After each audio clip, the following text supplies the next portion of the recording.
오늘 저희가 함께 묵상할 말씀은 시편 4편입니다. 시편 4편 1절부터 8절까지 우리 한 절씩 교독하겠습니다. 시편 1편 1절부터 8절까지 제가 먼저 1절을 읽습니다. 내 의의 하나님이여, 내가 부를 때 응답하소서. 곤란 중에 나를 너그럽게 하셨사오니 내게 은혜를 베푸사 나의 기도를 들으소서.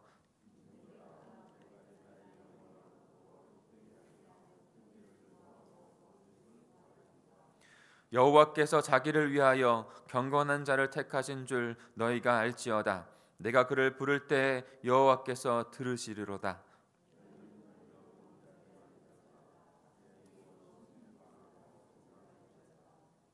의의 제사를 드리고 여호와를 의지할지어다.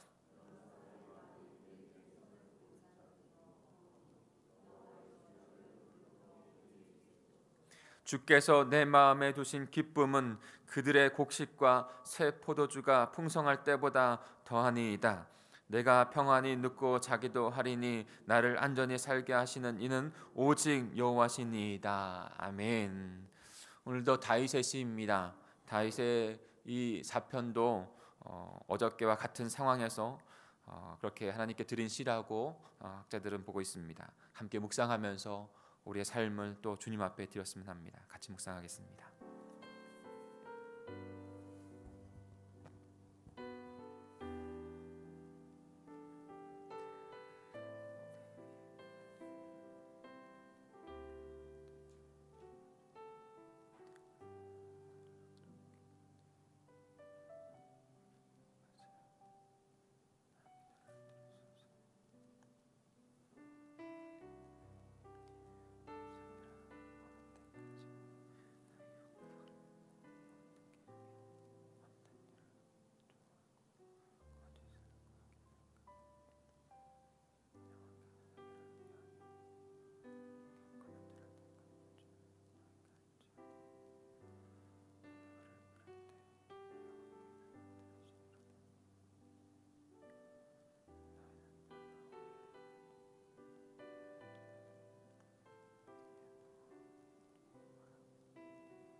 우리 다 같이 1절을 같이 한 목소리를 읽어볼까요? 1절입니다. 시작.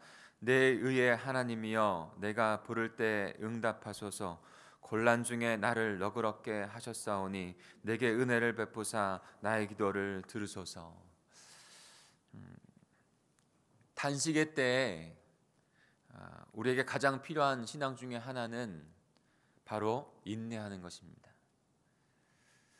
인내 속에서 하나님의 놀라운 역사를 경험하게 됩니다. 인내하지 못하면 하나님 앞에 인내하지 못하면 하나님의 놀라운 역사를 경험할 수 없어요. 그러니 탄식의 때 인내하는 것이 우리에게 필요합니다. 바울은 로마서 5장 3절에서 이렇게 말씀합니다. 다만 이뿐 아니라 우리가 환난 중에도 즐거워하나니 이는 환난은 인내를, 인내는 연단을, 연단은 소망을 이루는 줄 알미로다. 환난 자체를 기뻐하고 즐거워하라는 것이 아닙니다. 환난은 어렵고 힘든 것입니다. 단식을 기뻐하라는 것이 아니에요. 단식의 때는 힘들고 어렵고 넘어가야 할, 하나님 앞에 인내해야 할 때입니다. 그런데 그 환난으로 말미암아 인내하게 되고, 인내는 우리를 연단하게 되며, 연단하면 소망을 품는 자가 될 수 있게 하기 때문에 그런 것이죠. 그러니까 환난 때에도, 탄식의 때에도 즐거워하라고 주님은 우리에게 말씀하고 계신 것이에요. 그 열매를 바라보고 그 탄식의 때를 지나가야 한다는 것이죠.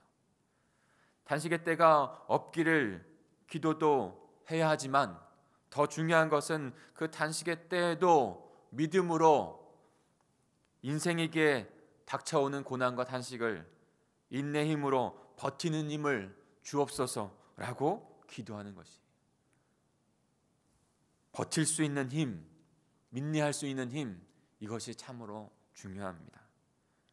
그러면 주님께서 자비하심과 긍휼하심을 우리에게 베풀어 주십니다. 오늘 다윗, 이 시편 4편을 쓰고 있는 다윗 상황도 어저께와 동일한 상황이라고 말씀을 드렸죠.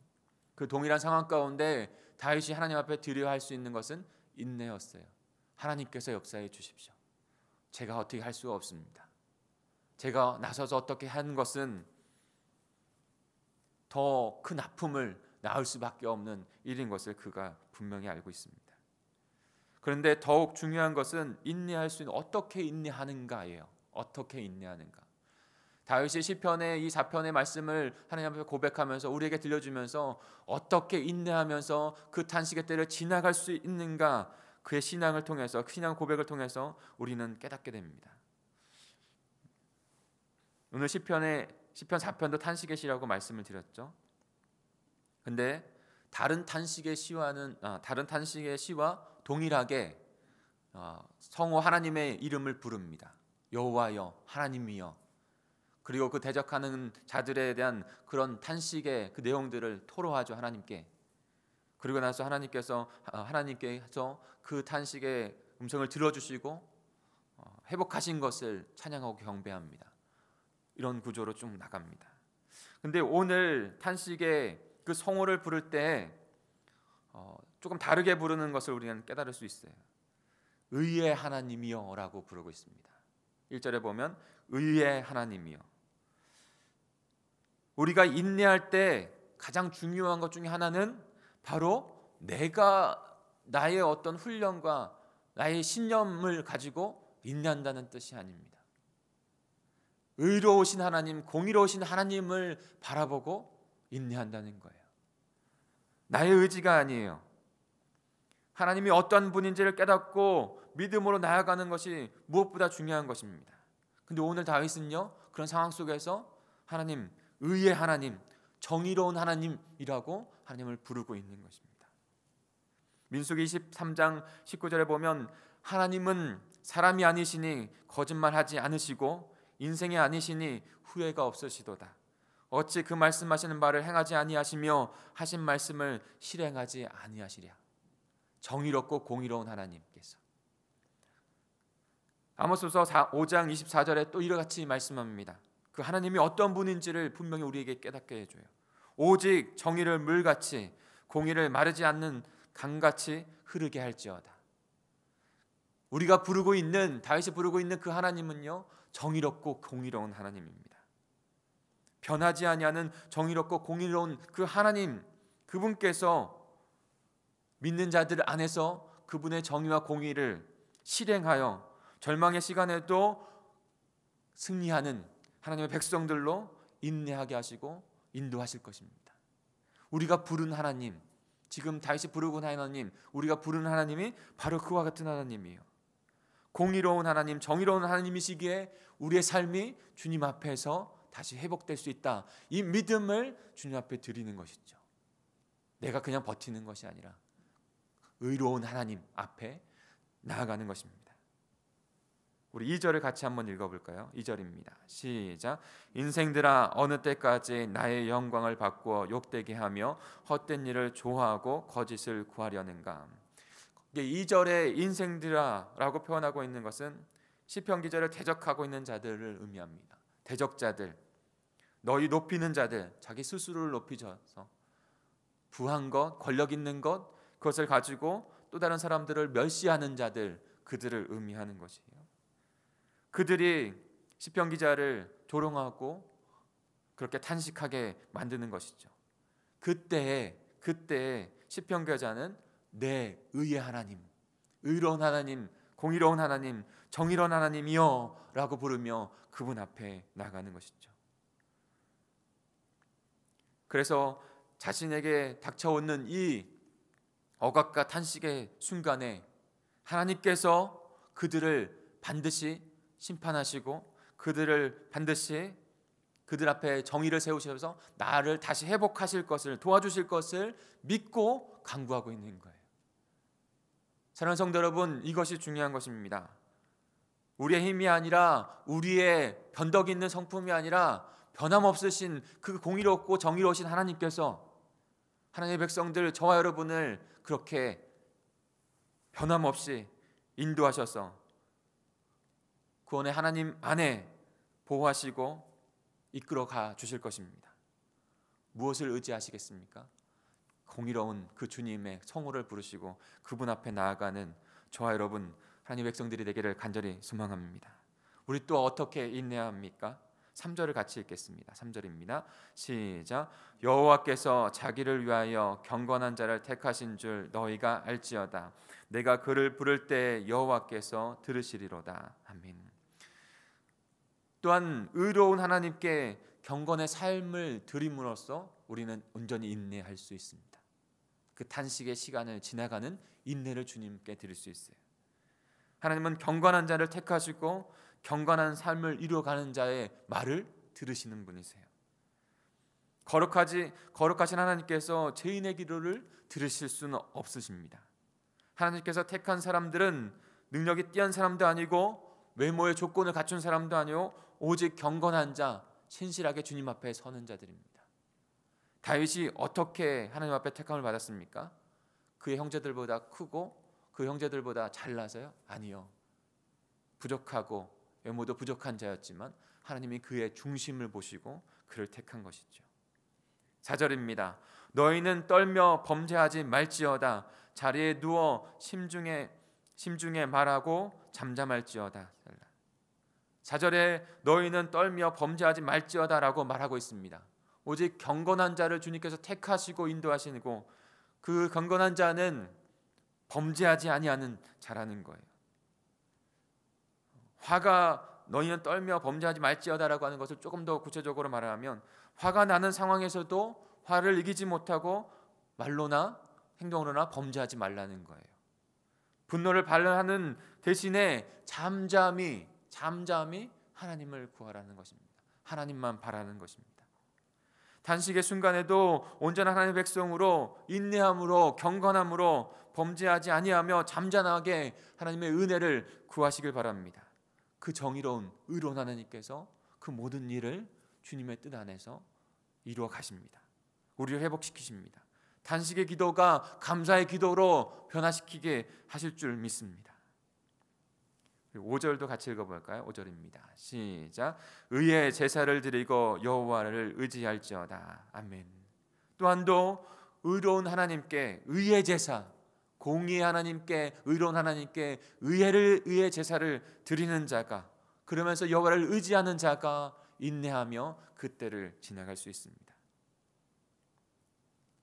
하나님의 반대편에 서서 반대편에 서서 살아갔던 그 삶을 회개하고 하나님 앞에 예배를 회복하고 올바른 관계 가운데, 그래서 온전히 주님만을 의지하며 살아가겠다고 하는 그 믿음으로 올바로 하나님 앞에 예배로 나아갈 때, 관계가 회복되어질 때 우리는 그 탄식의 때를 지나갈 수 있는 거예요.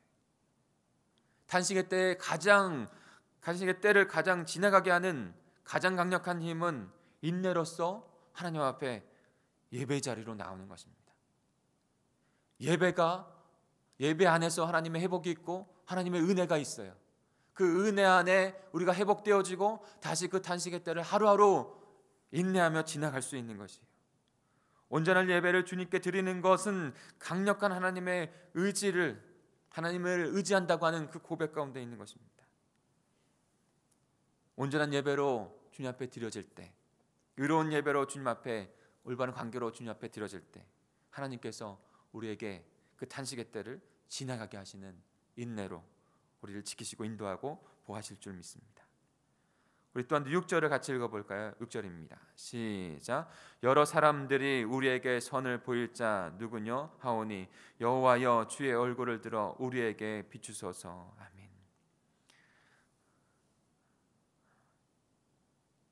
또한도 우리는 우리의 선을 보일 자 누구뇨라고 여러 사람의 말이 우리에게 선을 보일 자 누구뇨라고 말하고 있는 그 고백을 듣습니다. 그 말을 듣습니다. 그런데 그 의로운 하나님 앞에서 인내로 그 탄식의 때를 지나가는 자는 하나님의 그 성품대로 의로운 삶을 살아가는 자입니다. 합당한 그 의로운 삶을 살아가 하나님의 얼굴이 비춰지는 은혜를 받은 자들, 하나님의 얼굴의 빛이 우리의 삶 가운데 비춰질 때 우리는 위로받게 되어지고, 슬픔이 있을 때에도, 어려움 고난이 있을 때에도 그때를 지나가는 은혜의 삶을 살게 되는 것이죠. 그런 자에게 하나님께서 그 탄식의 때에 기쁨의 은혜를 주신다라고 이 시편 기자는 하나님 앞에 고백하고 있습니다. 우리 결론으로 우리 7, 8절 같이 읽겠습니다. 시작. 주께서 내 마음에 두신 기쁨은 그들의 곡식과 새 포도주가 풍성할 때보다 더하니이다. 내가 평안히 눕고 자기도 하리니 나를 안전히 살게 하시는 이는 오직 여호와시니이다. 아멘. 의의 하나님께서 의로운 백성으로 부르시고 택하신 경건한 하나님의 백성들에게 마지막에는 결국 하나님께서 은혜를 베푸신 그 기쁨을 누리게 하시며 살아가게 한다는 것이죠. 오직 여호와 하나님께서 우리를 그렇게 인도하신다는 것입니다. 탄식의 상황에서 이러한 믿음을 하나님께 드리면, 그 인내를 주님 앞에 드리면 하나님께서 우리의 마음에 주의 기쁨, 그들의 곡식과 새 포도주를 풍성히 주실 때, 풍성히 누릴 때 그들이 받는 기쁨보다 비교할 수 없는 기쁨을 하나님 백성들에게 주신다는 거예요. 그런 자들에게 하나님께서 평안히 눕고 자기도 하는 그 은혜를 주신다는 것입니다. 평범한 하루하루의 삶 가운데 주님의 평강과 평화를 누리는, 눕고 자고 그런 은혜의 가운데, 평안한 삶 가운데 우리를 인도하신다는 것이죠. 눈동자같이 지키시고 보호하신다는 말씀을 우리에게 주고 계시는 것입니다. 사랑하는 성도 여러분, 단식의 때가 우리에게도 찾아옵니다. 지금 지나갈 때도 있습니다. 그때 의로운 하나님만 바라보십시오. 그분 앞에 의로운 삶을 주님 앞에 드리십시오. 그리고 인내로 그때를 지나가면 주님께서 우리를 회복하시고, 아니 주님께서 지금 살아가는 이 고난의 탄식의 때에도 하나님의 기쁨이 그런 상황에서도 지키시고 보호하셔서 기쁨을 누리며 살아가는, 인내하며 평화롭게 살아가는 그 복된 삶을 저 여러분에게 주실 것입니다. 오늘도 그렇게 살아가시는 저 여러분, 우리 공동체가 되기를 간절히 축복합니다.